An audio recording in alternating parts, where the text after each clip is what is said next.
Nobody enjoys the chore of moving from one place to another, but I assure you none of your moves was as painstaking as the one you're about to witness. You see, the folks at Casey Jones Village in Jackson are big on preserving historic buildings, even when it requires months of unprecedented work.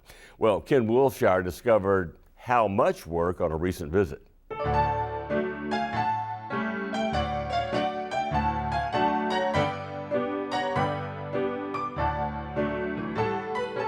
If the walls of this historic old antebellum home in a quaint Trenton, Tennessee neighborhood could talk, oh, the stories they could tell. I mean, it's more than 175 years old, with stunning Greek Revival architecture, 14-foot ceilings, original wood floors, and so much more. And when you're into preserving history like Casey Jones Village CEO Clark Shaw is, all he had to do was discover that this story could be lost forever. We learned about it through our local newspaper, the Jackson Sun, that this home was about to be lost to history. The church that owned it needed to expand on the land that this home was on for an expansion project. And they had tried to work it into their ministry for a lot of years, and it just wasn't working. And had not, and so we read in the media about this home that was about to be demolished. Well, they call it Providence House, and Clark Shaw couldn't give it the attention it deserved in Trenton, so he decided to move it. The plan was to take the entire structure from Trenton to the Casey Jones Village in Jackson, where he and his wife Juanita could bring it back to life. But people told him it couldn't be done. Never tell Clark Shaw something can't be done. We love history, and we just think it's so important to kind of remember and preserve that history from which we came, and to see how people lived and worked so many years ago. And you can't build this. You can't build this character into these homes. You know, you just have to have the real deal, and this is the real deal. So how do you move a 175-year-old two-story house?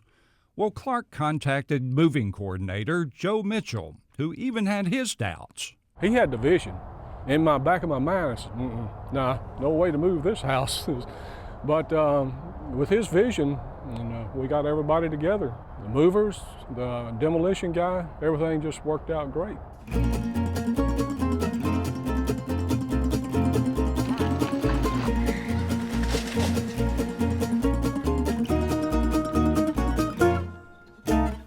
Cut the house in two, we actually had to go upstairs and put floor joists across all the second floor. That way we could cut the house right under those floor joists. Otherwise, when we raise that top up, the walls would just flop. The house is post and beam. It was a very difficult house to move because of that. You just couldn't lift it up. Everything was pegged together. There was very few nails in the house. So every corner post in this house are 12 by 12 poplar, approximately 29 feet tall, from the bottom floor all the way to the top.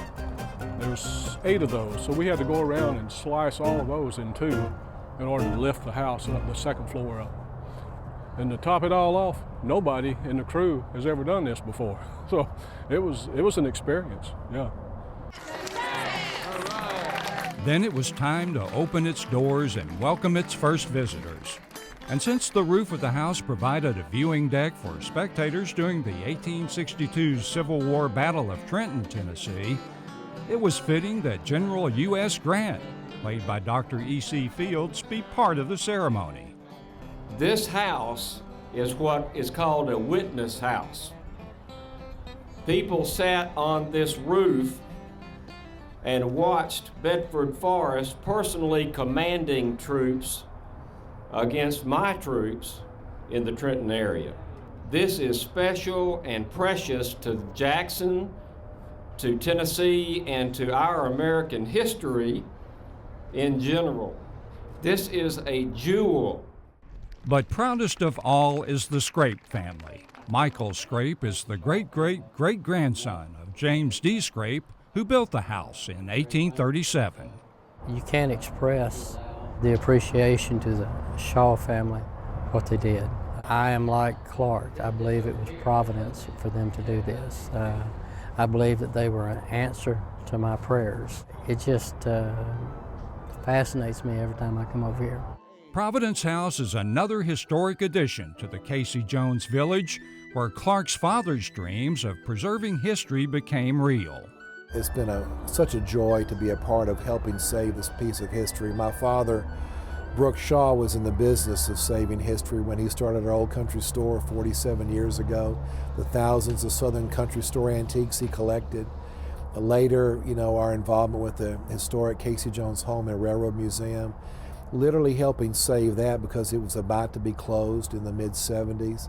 And we relocated that to the village here, and now it's a part of our history. And the little Wellwood country store that my father worked in as a boy, to walk through that with him and then to know that that's here now. The little 107-year-old church, the country church from Haywood County that we were able to save and bring here. And now this wonderful old home. Providence House will be used as an eloquent setting for accommodating weddings, receptions, and other memory-creating events. It's truly been a labor of love for all the families and supporters who kept its story alive. And that's just what they do at the Casey Jones Village.